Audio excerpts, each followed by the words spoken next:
Scott, I mean, he's not just talking about buybacks, he's talking about takebacks. I mean, buyback is like a voluntary, oh, you give us your old gun and we'll pay you for it. The next step, if that doesn't take the millions of weapons off the street, is he's saying we're going to take them, which is obviously, I mean, I know a lot of gun owners. I have friends who are gun owners in Texas who are legitimately believe and concerned that that could happen.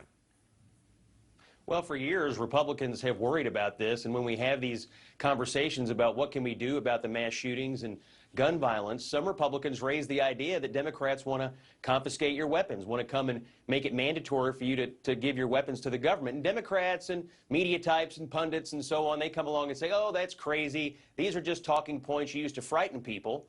And here, Beto O'Rourke is now saying the quiet part out loud, which is they, in fact, do want to confiscate your weapons. And there's a real concern among Republicans that it won't stop with this one particular kind of weapon, because there's really no difference between it and other semi-automatic kinds of weapons, other than it happens to look scarier. But you know that Beto O'Rourke is the only one who is calling for actually, I mean, or talking about taking weapons. I mean, some support the idea of a voluntary buyback, but they're not, few people are actually calling for taking back weapons.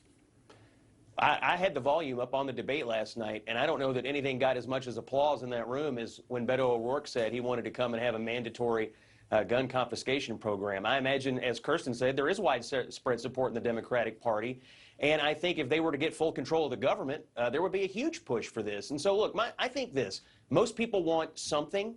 I think there are several reasonable proposals on the table, but when you inject the idea of this, it reduces the amount of trust in the process, and as you know, there was already very little trust to begin with. Yeah, Kirsten.